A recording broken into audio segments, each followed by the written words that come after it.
KUAM TV8, first on Guam.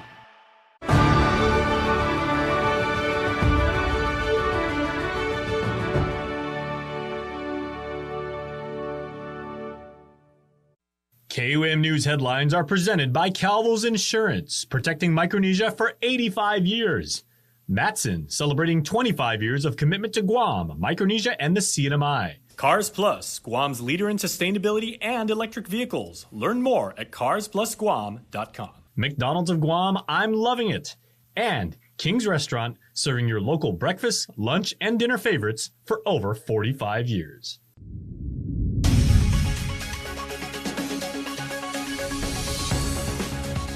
Ahead on KUAM News Primetime, a decades-old abortion ban law getting its day in the Supreme Court of Guam, more than a handful of lawyers arguing their cases, justices now mulling their decision. Plus, will back to school occur on time for public school students? Officials rushing to clean up what they can to get the campuses ready for health inspectors. And in the CNMI, a new program launched to get students ready to be part of the beauty industry. The story from regional correspondent Tomas Manglotnia. Hafide and good evening. Welcome to KUAM News Primetime. I'm Nick Delgado. And I'm Destiny Cruz. Thank you so much for making us a part of your day. Well, where does Guam's abortion laws stand today? It's the question raised during a hearing held before justices in the Supreme Court of Guam. The arguments today are over the validity of a local 1990 abortion law that at the time was deemed unconstitutional. The overturning of Roe v. Wade last year led to the law resurfacing. KUAM's Julian Hernandez has more from the Guam Judicial Center. A decades-old abortion ban law in the spotlight. Is the 1978 abortion law still valid? Is Public Law 2134 revived and in effect? Not many people would know that. Even the Guam legislature doesn't seem to know what that law is. Attorney Anita Arreola among the handful of lawyers arguing before justices in the Supreme Court of Guam today. Arreola and the American Civil Liberties Union fought and won to permanently block the law in 1990. The law was never enforced due to Roe v. Wade, which was overturned in June 2022. We do know that there is an inconsistency and an inherent difficulty of knowing which law applies now. When the chief enforcer, the chief legal officer of the government of Guam is saying that Public Law 2134 is revived and the governor is saying no. And that is an injury because the people of Guam don't know what law applies. The hearing today was held after Guam's Attorney General Doug Moylan requested the High Court allow a referendum, as the law mandates, a vote for the people to decide if abortion should be legal on the island. Justice Philip Carbolito suggesting the issue should rest with the legislature. What is before us is power, the power of the legislature, the power of the courts, and the announcement of how that is applied in reference to the language in the Organic Act. It has nothing to do with the issue of abortion. And this is why I say the process is more important than the issue of abortion. Dobbs created they uprooted the finality that we're discussing here. After 50 years, they says, oops, we were wrong. But as justices are aware, laws on our books have been ever since 1950 and so forth. But I mean, what do you do to respect the judiciary, the legislature at the time that a law was passed when the judiciary has made a mistake? Is it to just say, oops, we made a mistake and try to forget it? Or is it to give the legislature the due regard that the Organic Act said that they did pass a valid law? Justice John Manglotnia also asking the AG this. Is there a stay in abortions, or have there been any abortions performed since Dobbs 2022? And I know that, I think in your brief, you says that prosecution will not occur if abortions were conducted. But what is the current state of affairs on the island? My understanding is all the public laws that are still in effect are being complied with. Whether or not there's been breaches of the law, I'm not clear. The proposal that I had in light of the Dobbs decision was that 20-134 go into effect, and as the prosecuting authority on Guam, I will not prosecute it if the judiciary in its equitable authority were to call the election that was set forth in Public Law 20-134, which either says that we are going to have no abortions on Guam, or the people will decide that it can continue, that law would not go into effect. Attorney Leslie Travis, the governor's legal counsel, arguing against the AG's move, urging the justices to deny his request. It's not a zombie law. It cannot be revived in the future when there's a change because it affects their authority to pass a law in the first place, not just the substance of whether or not the policy decision underlying that. Attorney Brad Accusman for Robert Klitsky argued the governor is asking the High Court to go back in time and erase a law because the legislator lacks the power to do so. He warned the justices, stating, "Do not get involved, let the politicians fight," while asking the courts to harmonize the case law. The court should be careful on these. And it's when we're making decisions that will have ramifications in the future that we do not necessarily understand what those ramifications are. And right now there is a parallel proceeding. It's before the Ninth Circuit. It will answer all of these questions. The question of constitutionality and unconstitutionality is a loaded question. The question about an implied repeal is a loaded question because those concepts are, for purposes of constitutionality, decided by the judiciary. Nobody knows what is constitutional or unconstitutional when it comes out of the legislature. It's up to the judiciary after case or controversy and adjudication to decide what is the law of the land. The justices took the matter under advisement and plan to issue a written decision soon. Julian Hernandez, KUAM News. He admitted to selling meth to a confidential source who went undercover for Guam police. A case recently unsealed in the District Court of Guam showed defendant Franklin Calvo pleaded guilty to the indictment that charges him with possession of 5 or more grams of meth with intent to distribute. The plea deal stating that the investigation started in January 2021, local and federal law enforcement conducting a sting operation to catch Calvo in the act. It was twice authorities used their source to buy meth from Calvo that same year. During his arrest, Calvo was caught with more than 60 grams of the drug and more than $8,000 believed to be drug proceeds. Calvo also allegedly telling investigators he would meet his drug source, only identified in court documents as MN, every couple of days to pick up 2 ounces of meth, then turn over about $8,000 to $10,000 in cash to MN. The feds seized his car that he admitted he used to sell drugs. Calvo also scheduled to be sentenced on October 16th before Chief Judge Francis Tadinko Gatewood. The woman being held on a $1 million cash bail in connection to the murder of an Army veteran will now have to wait to answer to the indictment handed down against her in local court. 46-year-old Cynthia Rose Kanata appearing before Superior Court Magistrate Judge Benjamin Sison today. Kanata facing charges of aggravated murder and guilt by complicity. But her attorney, James Spivey, told the court today he had to step aside, noting he recently represented her co-defendant, Jordan Babauta. The judge appointed attorney Cesar Cabot to the case. Kanata is back in court on August 8th. As we reported, Kanata allegedly lured Army veteran Jason Siswico to her Manila residence to smoke meth when he was beaten to death. The alleged motive, authorities believe, was over a drug deal gone wrong. Investigators continue searching for 2 others they believe were also involved in Siswico's murder. Well, tensions are growing between the United States and North Korea after Pyongyang fired 2 short-range ballistic missiles today. Here on the home front, the Offices of Guam Homeland Security and Civil Defense, in conjunction with the Mariana Regional Fusion Center, federal and military partners, continue monitoring the events and note there is no immediate threat to the Marianas. Army Private Travis King is the wild card on a Korean peninsula a U.S. defense official says is as tense as it's been for a long time. That's King moments before he dashed across the line dividing south from north nearly a week ago, and the U.S. still has not been able to find out anything. We wanted to ascertain the whereabouts of Private King. We wanted information about his safety, but we have not received any response from them at all. A member of the United Nations Command could only report that North Korea has received its request for information. None of us know where this is going to end. Today, North Korea fired 2 more short-range ballistic missiles, just hours after a U.S. nuclear-powered submarine, the USS Annapolis, pulled into a South Korean port. The Annapolis does not carry nuclear weapons, but its arrival comes just days after the visit of another American submarine, the USS Kentucky, which is equipped to carry nuclear-armed missiles. It was the first time in 4 decades a U.S. ballistic missile submarine had surfaced in South Korea.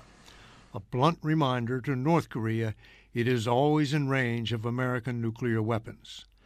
South Korea's hardline president visited the ship to make sure North Korea's Kim Jong-un got the message. If North Korea carries out a provocation, he said, it will lead to the end of that regime. Kim Jong-un answered back by firing missiles. More are expected, perhaps even an underground nuclear test later this week as Korea marks the 70th anniversary of the end of the Korean War. David Martin, CBS News, the Pentagon. With the August 9th date looming over the Guam Department of Education and for the start of classes, many students still don't know if and when they'll be returning to campus. This as teachers are left questioning if they should gear their lesson plans to in-person or online instruction. Tonight we hear concerns from parents worried about school reopenings as the cleanup efforts ramp up at the campuses. It's a tug-of-war of emotions for parents and teachers alike, as the Guam Department of Education still has yet to solidify if this year's instruction will be in person or online. KUAM speaking to two Guam DOE teachers who are themselves parents of GDOE students about their concerns with the uncertainties ahead of them. For this mother and educator, her children attend a Phase 3 school with a projected start date of 3 months or later than August 9th. She's now worried about extended online learning for her kids, especially for her son, who is a student with a disability. I don't like it. I don't like it how it's going to be like that. I want my kids to be going to school. I don't like the online.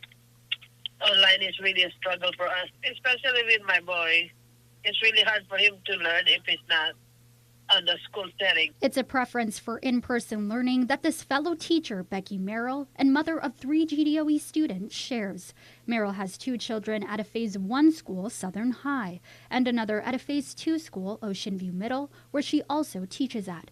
Merrill looking closely at the spectrum of challenges students, teachers, and parents face without in-person learning as an option, inclusive of those with disabilities, connectivity issues, and too lengthy of a class period for kids to be glued to a screen. What kind of gaps are we going to continue to have between the haves and the have-nots on this island if we do the online, whereas if everyone comes onto campus, it evens the playing field a bit more. Still, Merrill is equally concerned about the campus conditions her children and so many others would be exposed to. As a mother, I'm concerned about my daughters going back to Southern High School. They're working as interns at Southern this year, and they're telling me about the molds that they're cleaning and what they're having to paint and, excuse me, the number of ceiling tiles that are still missing and the smell and how it's just not pleasant to be there. I'm concerned about what the kids are going to be facing if they go back and Southern is slated to be ready to open on August 9th if they are inspected again. Still, despite their uneasiness about all the gray areas, both of these parent teachers are hopeful a solution is underway. KUAM catching up with the U.S. Army Corps of Engineers at Southern High School today, as the governor tapped on them to mobilize and clear debris from all 41 schools. Todd Turner, debris mission manager, and Lieutenant Colonel Chelsea Onan, officer in charge on the ground for the USACE. We are going to do one pass for each debris stream. So the debris streams consist of vegetative goods, C&D material, and white goods. And so they will do the veg first, and then they will do the C&D material, and then the white goods.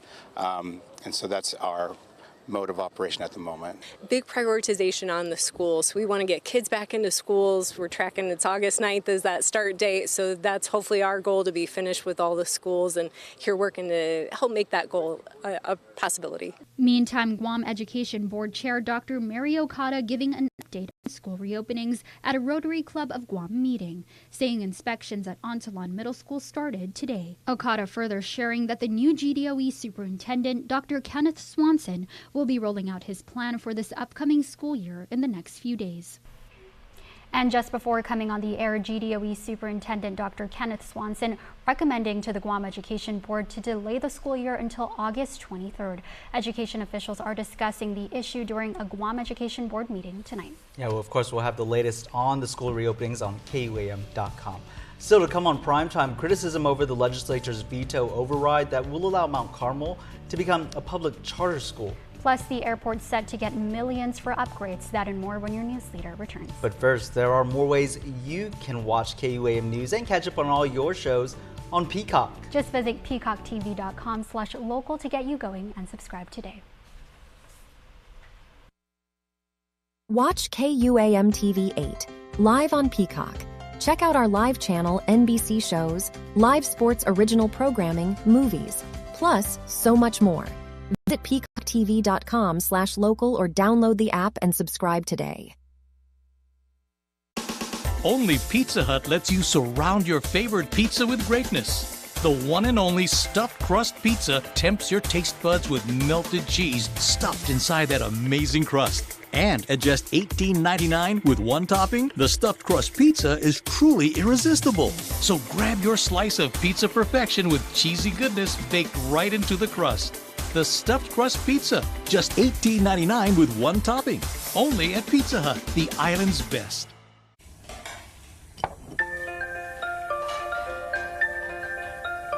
Honey, do you want some milk? Do you ever wonder how your favorite products make their way into your local stores? Most arrive on state-of-the-art Matson vessels that transport containers of food, household items, equipment, and supplies into the islands every week. Because we know that you depend on us, we work closely with our partners to ensure that our shipments arrive on time, all the time, so you can find your favorite products when you need them. We transport the region's most precious cargo that supports successful businesses and promotes a better quality of life for our families. Matson is proud to have been the hometown shipping carrier for Guam, the CNMI, and Micronesia for the past 25 years, and you can count on us to be here for generations to come. Don't need a work break, keep the smile on your face. The moments you can't replace, and I'll be around. Whoa. You can count on me. You can count on me for life. Wherever life takes you, we're always here for you. Calvo's Insurance. Count on us for life. Mickey D's McCrispy. Formerly known as the Crispy Chicken Sandwich, now has some respect on his name. Ba-da-ba-ba-ba. Real talk. The Spicy Crispy Chicken Sandwich should have been named Spicy McCrispy from jump. Ba-da-ba-ba-ba. What you need to know from the Northern Marianas. Follow KUAM CNMI on Instagram for the latest regional headlines.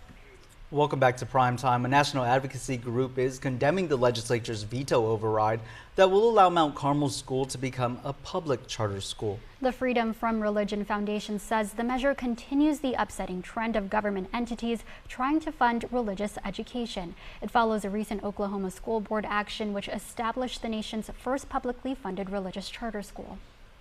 Governor Leon Guerrero rejected the bill by Senator Chris Barnett in part because she argued that it violates the Constitution and the Guam Organic Act, which prohibit public schools from discriminating based on religion or promoting or coercing students to engage in religious activities. But Barnett saying during his override motion that the bill was meant to provide a conversion process for private schools to become public charters.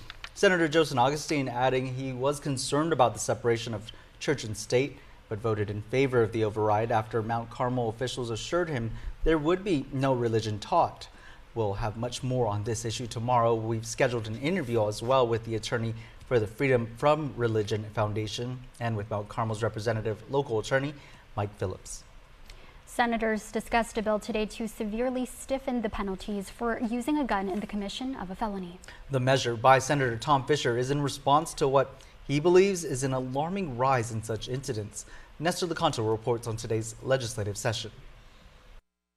Senator Fisher's bill amends the law regarding the possession and use of a deadly weapon in the commission of a felony. Specifically, if you use a gun in such crimes, the minimum penalty doubles from 5 years to 10. Fisher, an attorney, says increasing the jail time can serve as a deterrent and an effective tool for the prosecution. If you are a smart prosecutor, you would realize that this enhanced settlement gives you tremendous leverage over extracting pleas from the accused, because you want to do 10 years or you want to take a plea to this third-degree felony, that sort of thing. So it's a significant weapon in the prosecutor's quiver. And Senator Joanne Brown was one of several who says such a deterrent is much needed these days. I mean, look at just a few days ago. We had heard that an individual had walked into Home Depot and had loaded his cart with over $5,000 worth of items and was pushing his cart out of the store. And when the employees came up to approach him because he was illegally taking, these things out of $5,000, that's a lot. And he pulled a gun out on them. I have no empathy whatsoever for individuals in this community that perpetrate these type of crimes on law-abiding citizens. I think at some point we need to say, you know what, it's not okay. And if you commit the crime, not only do you do the time, but you're going to do a more severe number of years of time for your crime. The Fisher bill was moved to the third reading file for later voting.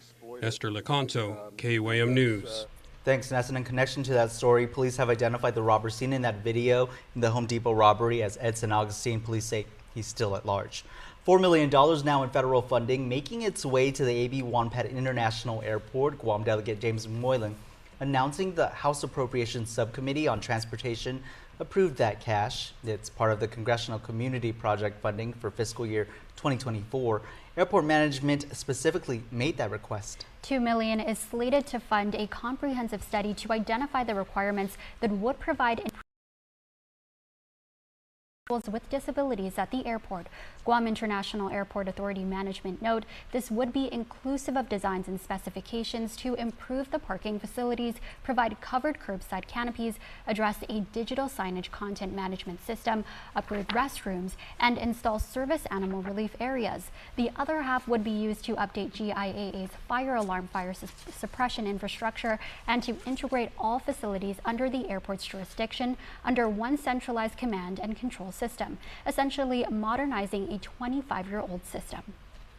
The government of Guam was awarded $2.9 million in technical assistance program funding from the U.S. Department of the Interior's Office of Insular Affairs. Adelub saying the award will fund the Office of Technology for the Cybersecurity Resilience Project, the Department of Agriculture for the Pacific Region Ocean Aquaculture Alliance, Stage 1 Guam Aquaculture Quarantine Testing Facility Project, the Bureau of Statistics, and plans for the video surveillance system to enhance monitoring of exterior perimeters at the Guam Department of Corrections Project, and the Office of Public Accountability, the OPA training program. Yeah, more money coming towards GovGuam's way. The governor's office also reporting fiscal year 2023 TAP funding was awarded to semi-autonomous agencies, educational institutions, and nonprofits.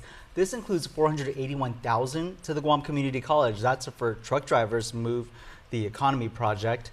$296,000 to Guam Waterworks Authority for operations and maintenance training, and $289,000 to the U.S. Bureau of Reclamation for the assessment of current and projected sediment loading and stream flow in the Ugum River, as well as $250,000 to Manetlu for the Fenhali At-Risk Youth Project, and $199,000 to the University of Guam for maintenance and upgrades of the Water Environmental Research Institute of the Western Pacific Water Quality Labs.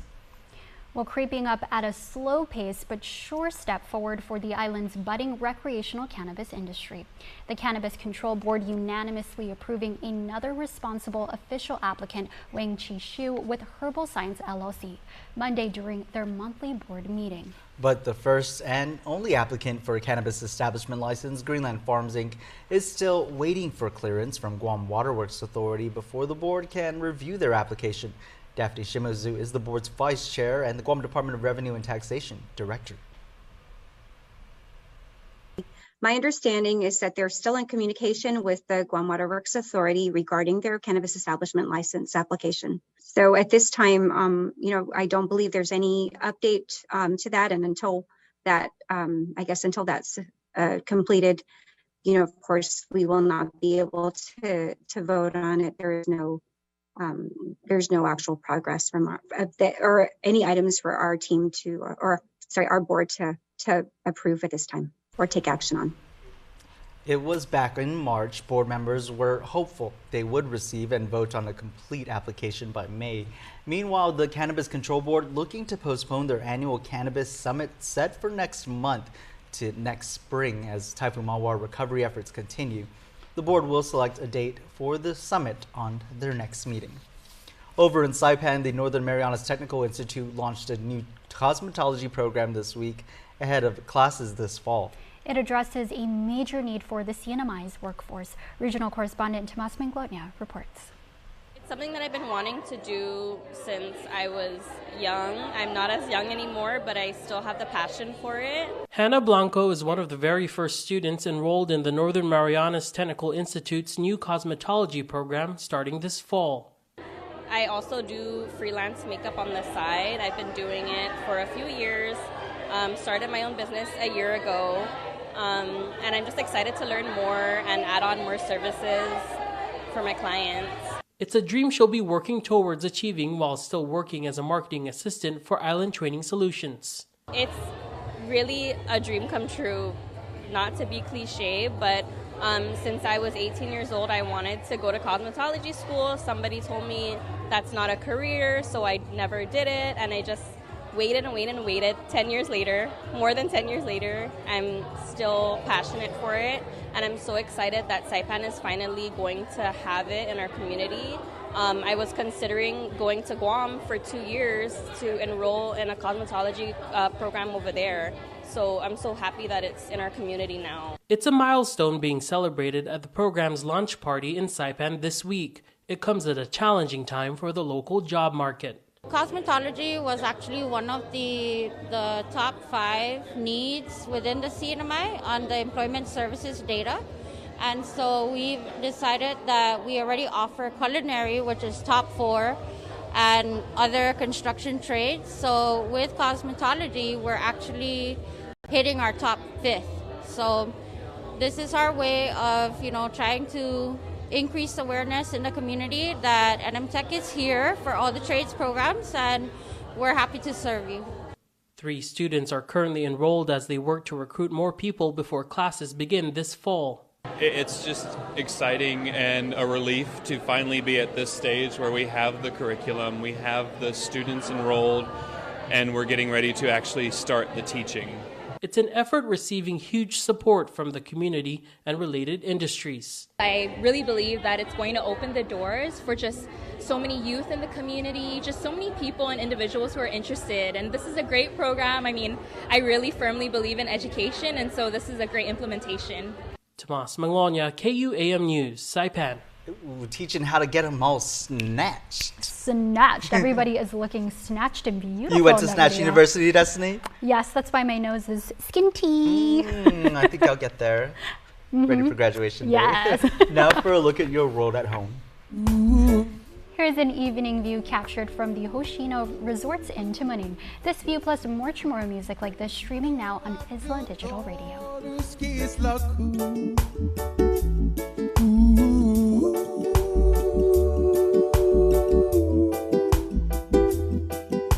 Magahi ko bonito tap God po Afa puntogwi tangin olido. Camera rolling. All right, we're live in 3, 2. Afterday Guam, I'm Richard. And I'm Harlan with the Morning Update. With the help of the Governor's Child Care programs, providers are receiving a big boost with after-school spring break and summer camp programs all across our island. The administration has invested over $81 million in various child care programs so far. And in the past year, the number of families eligible for child care assistance has increased over 440%. That's huge. And now joining us live, we have Ms. Cruz to share the latest from the Giving Tree. Hi, Ms. Cruz. How have the child care grants helped you? Hey kids, we've used our grant funding to cover personnel, equipment, and supplies, really helping us to focus on what we love the most, caring for Guam's kids. That's great. And because of these programs, hundreds of more working families are receiving help. Oh, this just in. Raylan is on site at the Nativo Dance Academy with an update on after-school programs. Hey, Raylan. Hey, guys. I'm at the Nativo Dance Academy with Dr. B. So, Dr. B, how does the Child Care grant help you? Well, the grant helped us to keep with the safety guidelines and protocols so that we can continue to promote culture through song and dance. Thank you for the update. Back to you, Richard. Thanks, Raylan, and thanks to all of you for tuning in. We'll see you tomorrow for another morning update here at KIDS News Guam. Have a great day, everyone. Bye! This ad is paid for with funds administered by the Department of Public Health and Social Services. I'm checking my vital signs, on my battle lines, going to war again. Feeling the rhythm inside of my chest, all I need is just a pen. I know I was born for this. I know I was born for this. I believe we can write our story. I believe we can be an army. We are the warriors who learn to love the pain. We come from different places, but have the same name. Cause we were born for this. We were born for this. We are the broken ones who chose to spark a flame. Watch as our fire rages, our hearts are never tame. Cause we were born for this. We were born for this.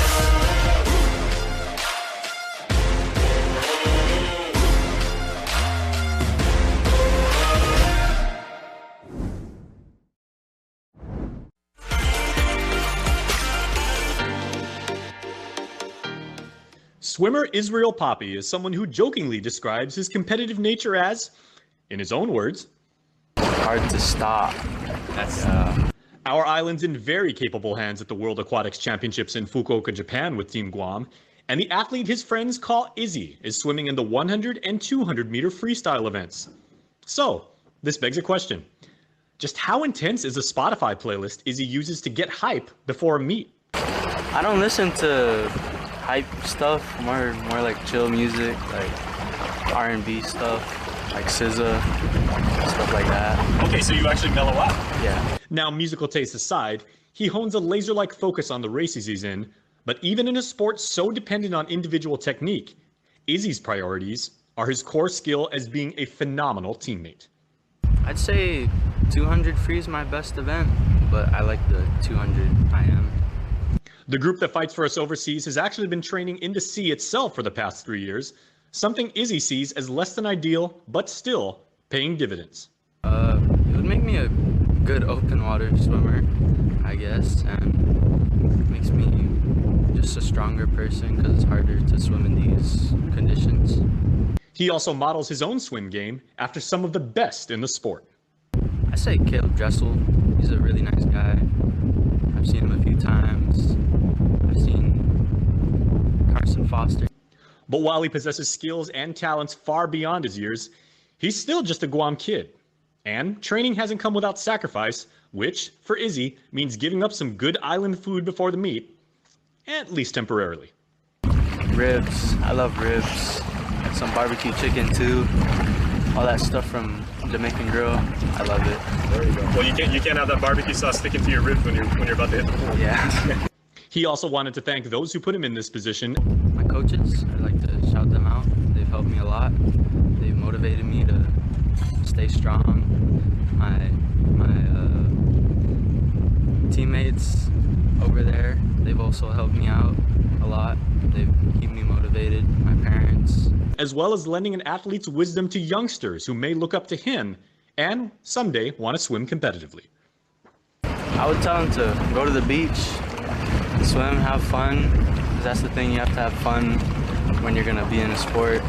Otherwise, you're going to want to quit. And you got to be safe, so have someone watch you, stuff like that. And make sure to stream all the action from the Fukuoka 2023 World Aquatics Championships on NBCSports.com and Peacock. House to Home, presented by Remax Diamond Realty. Now, Gina, I'd like to pick your brain about something because I'm almost 50, right? And I've seen a few things having grown up on Guam. In the 80s, in the Guam I grew up in, the only people that were in the military and that lived off base was the General up at Anderson, typically stayed in Paris Acres, and the Admiral down at Naval Station typically lived in like, Nimitz Hill or something like that. Everybody else, like all the enlisted people, even some of the officers, typically lived on base. Now you're kind of hard pressed to find people that live on base because most military dependents will live off base because the allowances have provided for that. I also know that it's kind of I wouldn't call it a trend, but it's very, very popular for, someone who's stationed here maybe like 3, 4, 5 years to just buy a property knowing they're going to be reassigned and move up, ship off to another place in the world. They buy a property, albeit temporarily, and then they turn that into an investment and then flip that and then either wind up being, a landlord and they collect revenue on that, or they just sell it to somebody else. So are you seeing that as more of a popular thing these days? And do you expect that to change anyway? I think it's changed a little bit. In previous years, you're absolutely right. I think in previous years, we had more military people looking in the marketplace for rentals, and they realized at that point, I'm talking a couple years ago, at that point, it actually seemed like it was more reasonable for them to buy because the interest rates were so low that if they bought a home and they were paying mortgage payments, the mortgage payments ended up being lower than what the rents were. That's how competitive the Guam market was. The rents. So it's even more cost efficient. They said, oh, I wasn't aware of that. That's interesting. Yeah, a few years ago, but that's changed within the last year because the interest rates have climbed to the point now that if you're buying a $500,000 home, you're paying upwards of $3,000 a month. Mm-hmm. So it actually makes more sense for you to be renting right now. And then the other reason that more people are living on base than they were back then is there wasn't enough housing on base, but that too has changed. The military has built housing on base. And so back in January, February, a memo came out to military family members saying, listen, if you're a family unit, you're going to live on base because we have these brand new homes that were just completed. I think for the bachelors, that's not the case. There's still not enough housing for bachelor members. So they're allowed to live off base. But the family, if you're a family coming to Guam, there's still a lot of housing available, brand new housing, as a matter of fact, available for you on base. And so there's restrictions, not only. So it was a problem of scarcity back then too. Yes. Yeah. Okay. Yes. Yeah. I just thought it was a popular thing to do because, if there's a chance to make money and, turn a few bucks and, put some elbow grease into a property, then, go for it.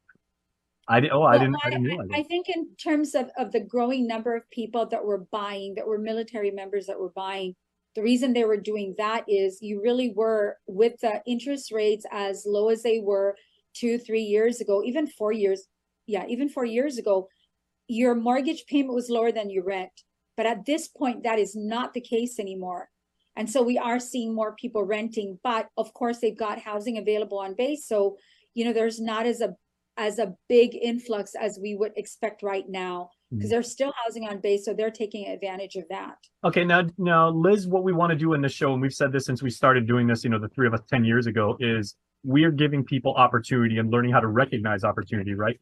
For those sellers who want to appeal to the military market, and even given the fact that, maybe their tastes have evolved or changed or things like that, the architecture of housing has changed over the years, obviously. What should a seller do to properly market and really become attractive to a military buyer? Well, right now, of course, location is a factor. So military buyers want to be close to the base. So if they're at Naval Station, they usually, like from Tamuning down towards the naval base and some areas in the southern area, they would pick a home. But to make it more attractive, right now with the interest rates being so high, we're seeing sellers do some incentives, like they'll pay for a percentage of the closing costs. So that way the buyer can come in and purchase. But then again, a military buyer will look at what is my housing allowance budget. And if I paid X amount, and this is the mortgage amount, what is the monthly payment? And of course, as a military tenant or a buyer, you don't want to spend more than your housing allowance. So they would look at what that mortgage would be. And then hopefully the two things that a seller can do for a military buyer is reduce the rent to make it reasonable for them. And the other thing is to offer an incentive, like paying a percentage or X amount, like 10,000, 12,000, whatever the case may be, depending on the purchase price, so that it makes it easier for the military buyer to purchase the property with less monies out of their pocket and close the transaction. Okay, And final those question. are I want you my guys to give away a huge secret. Let the cat out of the bag on this one, right? Final question, and both of you can jump in on this as you see fit, right? There have always been areas, and Liz, you mentioned location, right? That's the number one rule in business. Paradise Estates is always popular. Cross Island Road is always popular. Happy Landing Road is popular. Sleepy Lagoon. These are the obvious ones, right? What in each of your professional, learned, expert opinions are the untapped gems on Guam as far as places where military tenants may want to live? There's actually a lot of new projects out there. So in terms of on tap, sometimes, I mean, we just placed a couple military tenants that they gravitated towards a brand new house. And luckily their budget, it was applicable. That's pretty much more what they're looking for, like something new, something fresh, like Gina puts it, something modern. So a lot of the tenants are just right now in terms of on tap, I would say the brand new houses are pretty much what people are looking for. So it's of course the location, but if they found something in the outskirts of Jotnia, for example, and it's modern and it's new, and they work at Naval Station, they'll gravitate to that piece of property. So again, it's how you stage your property, how you promote it. As Gina puts it, scrub it down, fresh new coat of paint, upgrade it, modernize it a bit more, because I think that's more important than sometimes the location. And Gina, of course, you can never go wrong with a great view. Yeah, you can never go wrong with a great view and a bottle of Clorox. Are you the unofficial spokeswoman for Bleach on this episode? Or? I grew up old school. My mom used Clorox and everything. Well, like my grandma in Salumpus. Right? Yes, ma'am. But the view comes with a price. Bear in mind, the view comes with a price. So it just depends on their budget, right? Okay, and if you are in the military right now, regardless whichever branch of service you are, Marines, Air Force, Coast Guard, Space Force, Army, Navy, we thank all of you for our service. And if you have any questions whatsoever, please visit my ladies, Liz and Gina, over at RE/MAX Diamond Realty Guam. They will absolutely take care of you. So thank you for your service once again. And ladies, thank you for your service. Thank you. All right, and thank you guys for watching, and we'll see you next time. House to Home, presented by RE/MAX Diamond Realty. Weekly Renewal is brought to you by Calvo Select Care. Half a day. I am Clara Calvo, bringing you your weekly renewal. Most of us think of a rest and relaxation treat we give ourselves, or maybe gifted to us for our birthday, maybe Mother's Day, Father's Day, some sort of special treat we allow ourselves on special occasions. However, parts of the world actually consider massage therapy something of a more themselves more frequently. In fact, massage therapy dates back to 2700 BC in ancient China, where it was used primarily for health and wellness.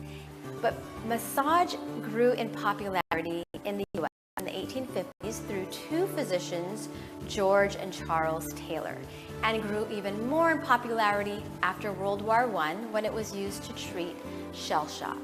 Now, it doesn't seem to be too far-reaching when you think of the health benefits of massage. Everything from pain relief, stress relief, reduction in cortisol levels, an increase in serotonin, endorphins, and dopamine. Basically, the stress hormones go down and positive hormones go up. And obviously, what we aim for is an overall balance in our levels. However, this day and age, it is safe to say that most of us have an imbalance with our stress hormones on the high end and the feel-good hormones on the lower end. Now, stress itself is not a bad thing. However, chronic stress is. As it is said, stress is the underlying cause of disease, physical and mental emotional. Massage is an adjunct to a healthy lifestyle. It improves flexibility, improves range of motion around our joints, improves circulation, among other things, and of course, reduction in stress. I am happy to share that Calvo Select Care Insurance is now covering massage therapy. For years, we have had chiropractic care, acupuncture care, and even fitness clubs have been covered, as well as holistic health providers. So now to have massage included is a great addition to the wellness package. It's wonderful to see how more and more the masses are recognizing holistic health care, and I am hopeful that someday soon the amazing discoveries and benefits of other energy work will also be included. When we treat the body, we are treating every aspect of the being, mind, body, and energy, or for some, spirit. Although this coverage may be fairly new to the island, other parts of North America, US and Canada, have shown that over the years, massage therapy is one of the most utilized paramedical extended health benefit, right after dental and vision care. And this was taken from a 2015 study. For more information, please visit Calvo Select Care website to find out which massage facilities are covered. There are various providers and coverage. Thank you for joining me. I'll see you next time on your Weekly Renewal. Weekly Renewal is brought to you by Calvo Select Care. Health Check is presented to you by the Medical City. Any pain today? Dr. Sydney Barnett looks like the picture of health. Making rounds in the oncology unit at Luminous Health Anne Arundel Medical Center, you would never know she's a cancer patient herself. I remember just having a whirlwind of emotions and just not understanding how this was even possible. Her diagnosis of stage 4 lung cancer came at age 33, a complete shock for the active non-smoker in her medical residency at the time. Dr. Barnett says because of her age, doctors tested her tumor for specific characteristics or biomarkers to help pinpoint how best to fight it. That we have moved away from a one-size-fits-all. Dr. Vincent Lamb of Johns Hopkins University School of Medicine says biomarker testing, which can give clues about targeted treatments, can mean the difference between life or death. That could be the difference between chemotherapy that may only work for a few months, for example, for some of our stage 4 lung cancer patients, as compared to a pill that the patient can take for years. Where does this research go next? Well, we're just scratching the surface. The biomarker testing has allowed Dr. Barnett to avoid chemo and radiation and live a normal life for the past 6 years. I'm able to work full time, I'm able to work out, I'm able to go traveling with my friends and family. She's grateful for the research. Thankfully, it is buying us some time, but a lot of us run out of time. So we need more. And hopes one day it leads to a cure. Natalie Brand, CBS News, Maryland. Health Check is presented to you by the Medical City.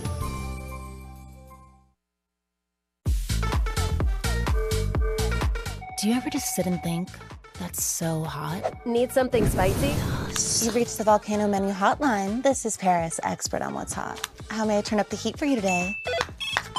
Don't know what to make for dinner? Babe, just order a volcano taco from Taco Bell. I'm literally eating one right now. Yes. You're welcome for calling. Bye. I'm the hot one. Need even more spice? The Volcano Menu is back at Taco Bell. Don't need a work break, keep the smile on your face.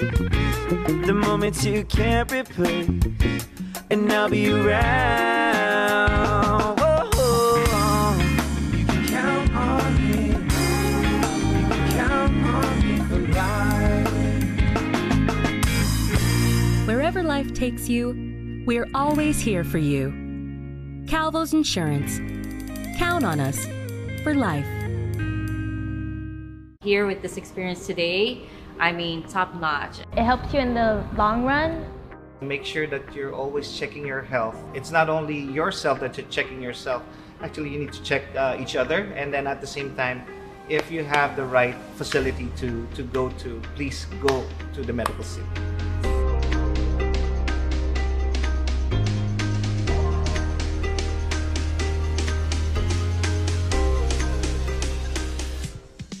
Guam's auto appearance specialist, Elegant Reflections, has been providing the automotive industry with professional detailing and car care products at its highest quality, from complete detailing, full interior detailing, exterior detailing, headlamp restoration, hand washing, seat and carpet shampoo, engine degreasing, undercarriage cleaning, paint sealant, fabric protection, paint oxidation removal, and so much more. Visit us at our new location. Call 646-5555 for an appointment. Elegant Reflections, Guam's auto appearance specialist, over 20 years of experience. New chicken nuggets from KFC? Everybody's gonna want these.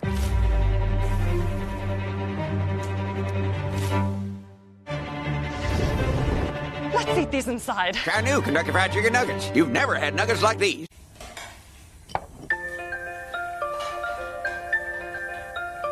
Honey, do you want some milk? Do you ever wonder how your favorite products make their way into your local stores? Most arrive on state-of-the-art Matson vessels that transport containers of food, household items, equipment, and supplies into the islands every week. Because we know that you depend on us, we work closely with our partners to ensure that our shipments arrive on time, all the time, so you can find your favorite products when you need them. We transport the region's most precious cargo that supports successful businesses and promotes a better quality of life for our families. Matson is proud to have been the hometown shipping carrier for Guam, the CNMI, and Micronesia for the past 25 years, and you can count on us to be here for generations to come. Congratulations, class of 2023, presented by the University of Guam. My name is Jordan Baden. I attended St. John's School in Tamuning, and I'm the valedictorian of the class of 2023.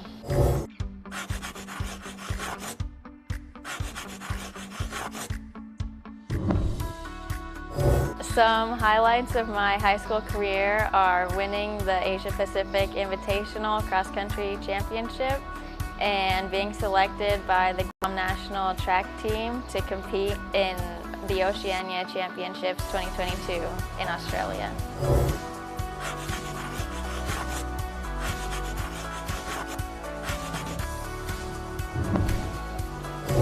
Dr. San Nicolas is a teacher who has made an immense impact on my life. She taught me for 3 years of history and was my college guidance counselor.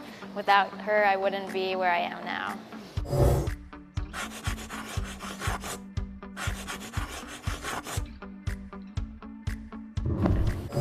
My plan after high school is to attend UC Santa Cruz and major in planetary science while running track and field as a banana slug. My message to the underclassmen is to go join a sport, get out, have fun, because high school only happens once. My name is Vaishnavi Kandilwal. I attend St. John's School in Tamuning, and I am the salutatorian of the graduating class of 2023.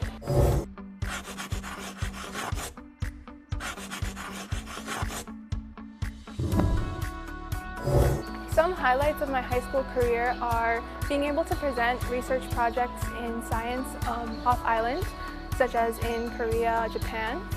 And another one is being involved in service organizations in my school.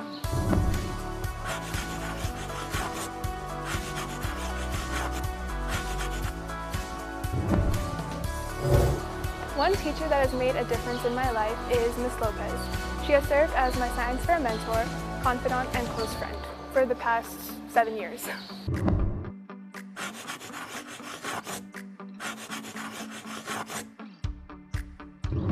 My plan after high school is to attend Case Western Reserve University as a biology major on the pre-med track. My ultimate career goal is to become a physician.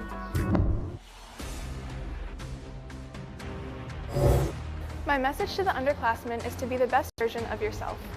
Do the best you can in school, and don't forget to take well-deserved breaks along the way. Congratulations, class of 2023, presented by the University of Guam. Congratulations to all those in the class of 2023. Definitely, congrats. Well, instead of asking for a new outfit for a brand new tech gadget for her birthday... Why not? What's wrong with that? Well, you want to hear this. Okay. Zoe Jean Tachira decided to ring in her 14th birthday, helping foster children through the Harvest House. Incredible. Zoe Jean's birthday wish this week's Giving Every Tuesday. Helping others is nothing new to Zoe Jean Tachira. She has donated needed items to St. Dominic's Senior Care Home, collected canned goods for families experiencing hardships, and has even had a pet food drive to help Guam animals in need. For several years, I have been doing nonprofit drives with my auntie Janae Uggan, and I wanted to tell my mom that I wanted to do this on my own. The incoming George Washington High School freshman turned 14 on July 3rd, and instead of a birthday wish list full of new clothes or a new cell phone, Zoe Jean turned her focus on how she could help foster children get ready for the upcoming school year. I see the need to help my brothers and sisters who are in the foster children in the foster community. I want to show them that they're loved and appreciated by the community, and they're always here for a helping hand. Zoe Jean put the call out for donations on social media, shared it with her family and friends, and even created wish lists of specific items such as backpacks and water flasks on Walmart and Amazon. And the response has been a warm one. I'm excited, and I appreciate all those packages that have came in from my friends, family members, and the community. It shows my little voice can be heard. And she ends by saying this. It truly takes a village to raise a child, and we are that village when we all come together. Look out for more upcoming drives and nonprofit organizations for the foster children. All the items collected will be presented to Harvest House on August 2nd, just in time for them to be distributed for a brand new school year. Donations are still being collected until July 31st. You can also purchase items via Walmart and Amazon. You can find those links on KUAM.com. With this week's Giving Every Tuesday, I'm Jonagan Charfris. Giving Every Tuesday is brought to you by J. Goodman, a happiness company. Happy birthday, Zoe Jean. Happy birthday! Let's see what is happening around town. Here's your News Bites with Jason Solis.